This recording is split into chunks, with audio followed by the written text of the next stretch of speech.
사랑과 마음 상담센터에서 보내드리는 이른 아침 햇살 받기 프로그램입니다.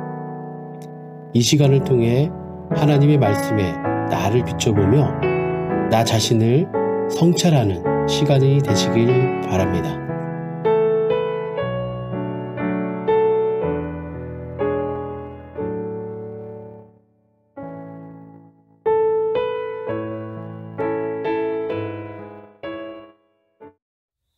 안녕하세요. 정은영 상담사입니다.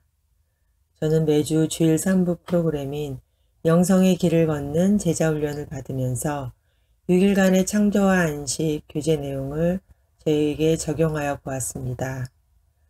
그 가운데 마음 가운데 느껴졌던 것을 가지고 여러분과 나누기를 원합니다.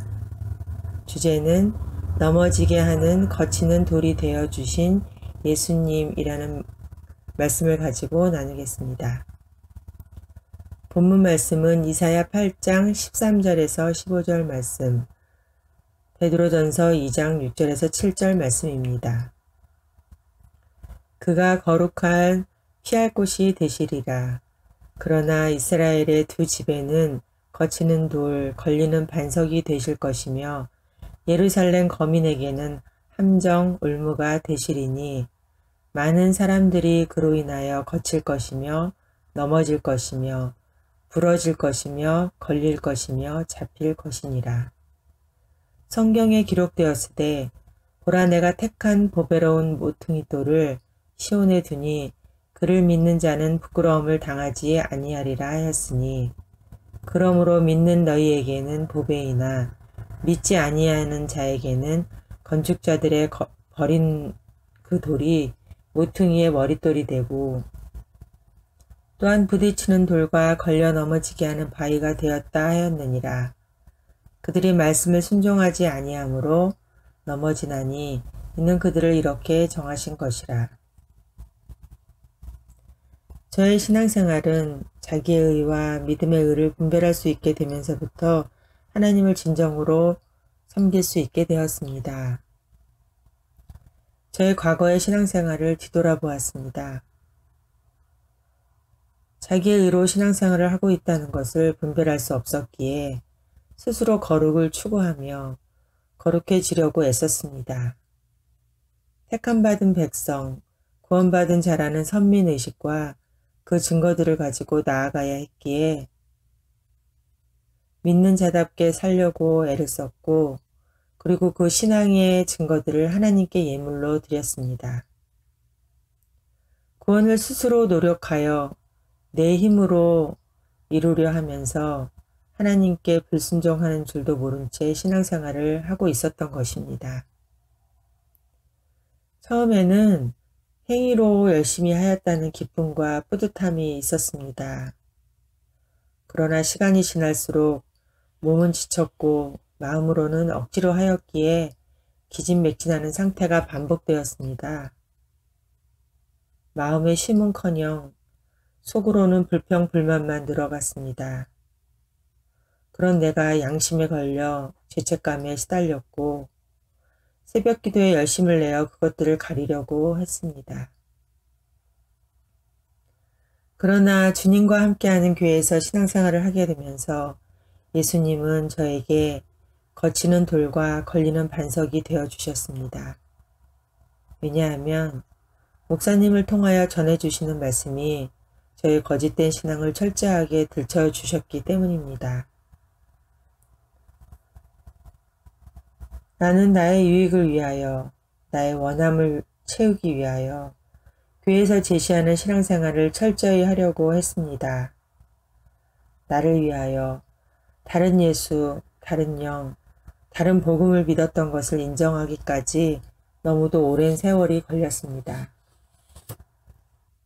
나의 존재의 본질에 대해서 정욕과 탐심으로 이루어진 본질상 진노의 자녀라는 것, 선악과를 먹어 선과 악을 분별하여 양심의 노예가 되어 종노릇하고 있는 처참한 상태에서 살고 있는 옛사람인 정은영을 하나님은 거칠 것이며 넘어질 것이며 부러질 것이며 걸릴 것이며 잡힐 것이라는 말씀과 같이 하나님께서 목사님을 통하여 저의 거짓됨과 거짓된 신앙을 들춰주셨습니다. 목사님의 복음 전함은 하나님의 사랑이 아니고서는 도저히 전할 수 없는 복음이며 치열한 영적 전쟁이 발생하는 말씀이었습니다.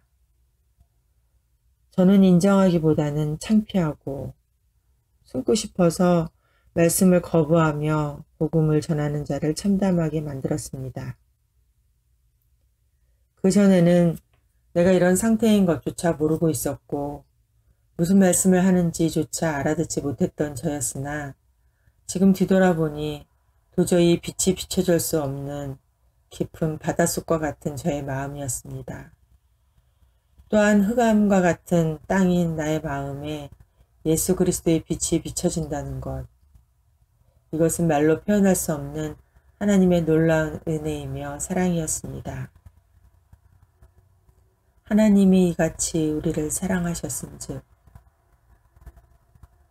저의 이런 처참한 상태의 영적 상태의 존재임을 알려주시고 이 죄인이 구원받을 수 있는 길은 오직 예수가 아니면 안 된다는 것. 나를 어둠에서 빛으로 구원해 주시는 십자가의 은총이 내 삶에 임한 것입니다. 하나님께 받은 이 사랑이 저와 저희 가정을 살려주셨고 또한 그러하였기에 저는 저희 동생에게도 이 복음을 전해야겠다는 생각이 들었습니다. 동생은 평소에도 혈압이 높았었는데 혈압이 갑자기 높아져서 응급실에 갔다는 얘기를 듣고 유문차 동생을 찾아갔습니다. 동생에게는 그동안 신앙생활을 하면서 느꼈던 것, 지금 신앙생활을 하면서 느껴지고 있는 것, 또 믿음의 의의와 자기의 의에 대해서 나눴습니다. 동생 또한 제가 목사님께 보였던 반응과 똑같은 반응을 보였고 듣기가 많이 힘들다고 하면서 기분 나빠했습니다. 그래도 누나가 말한 것에 대해서 생각은 해보겠다고 말하였습니다. 제 마음은 참담하였습니다. 어찌할꼬 라는 말이 절로 나왔습니다. 저의 모습이 보였습니다. 동생은 구원받은 자라는 선민의식을 가지고 있었기에 상대방의 말이 들리지 않는 것입니다. 흑암과 같은 상태이기에 무슨 말을 하는지조차 모르고 있는 것입니다. 율법적인 신앙생활을 하면서 자기의 의로 신앙생활을 하고 있는 동생에게는 제가 전하는 예수가 넘어지게 하는 거치는 돌, 걸리는 반석이 된 것입니다. 목사님께서 항상 말씀하시는 것이 생각납니다. 신앙은 아주 작은 삶의 소소한 것에서 드러난다고 하셨습니다. 그러하였기에 저희 가정에서, 남편과의 관계에서 저의 말 한마디, 저의 행동을 보면서 제가 저를 관찰하게 됩니다. 그러면 아니나 다를까 저는 사랑의 출처가 나의 결핍을 채우기 위한 인간적인 사랑으로 남편을 대하고 또 그것이 채워지지 않으면 우울해하고 또 무기력해지는 저를 보면서 절망스러워합니다. 그러나 또 다른 나는 탐심을 십자가에 못 박고 악한 양심에 지배받는 나를 인정하며 이 죄인을 받아주시는 믿음으로 반응하며 예수 십자가의 사랑에 감사하게 됩니다. 그래서 이 사랑을 남편과 나누게 해달라고 기도하며 십자가의 사랑을 실천하는 자로 표대를 향하여 나아가기를 기도하게 됩니다. 하나님은 자기의 의의 열매를 먹으며 살아갈 수밖에 없는 저에게 넘어지게 하는 거치는 돌이 되어 주셨습니다.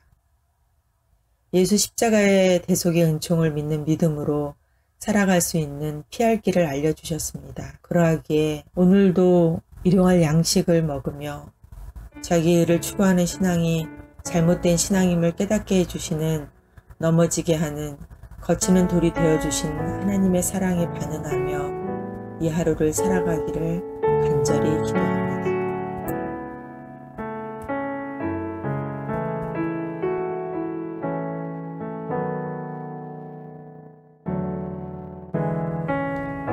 지금까지 이른 아침 햇살 받기 프로그램이었습니다. 오늘 하루도 믿음 안에서의 삶을 누리시는 여러분이 되시기를 기도합니다.